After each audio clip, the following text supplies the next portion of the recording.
First Lady Melania Trump and President Donald Trump put on an overt display of unity and companionship as they headed to Ohio for a day trip amid chatter about the status of their marriage. The First Lady quietly walked from the White House residence to the Oval Office shortly before the president's flight was to depart from the South Lawn late morning on Monday. Then, a few minutes later, the first couple emerged jointly to walk toward Marine One for the short flight to Joint Base Andrews. Melania sported an attention-grabbing canary yellow full-length overcoat as the pair paraded by a bank of reporters and photographers, who have been closely watching the state of the first family's marriage since a bombshell report that Trump lawyer Michael Cohen had paid $130,000 to adult film star Stormy Daniels, who claimed in earlier interviews she had an affair with Trump. The First Lady smiled as the president guided her away from the Oval Office. As the pair walked toward the presidential helicopter, Trump put his arm around Melania and gently escorted her there. She then boarded ahead of him and he turned and waved to the cameras. The president didn't take any of the questions shouted his way, instead opting to smile for the cameras and keep a distance from questioners.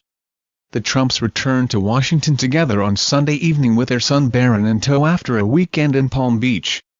They're flying to Cincinnati together this afternoon, although they have separate schedules in Buckeye State.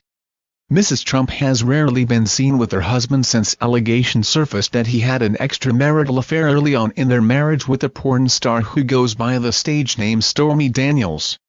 Today, she's traveling with him to Ohio with plans to split off from him at the Cincinnati airport.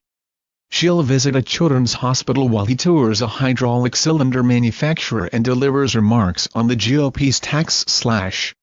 Very much looking forward to visit at Cincy Children's today and learn more about their efforts in combating the effects opioids are having on our children and how we can continue to work towards ending the opioid epidemic, Melania Trump tweeted Monday. Melania Trump has visited children's hospitals on 2 other occasions as First Lady, one in Washington, D.C. just before the Christmas holiday and another in Paris, France, during a trip with her husband to France for Bastille Day. She's also been engaged in curtailing the opioid crisis, hosting a roundtable at the White House on the epidemic in late September and then traveling to a West Virginia treatment center the next month. The First Lady backed out of her husband's trip to Davos at the last minute last month and turned heads when she took an unscheduled trip to Palm Beach, costing taxpayers an estimated $70,000.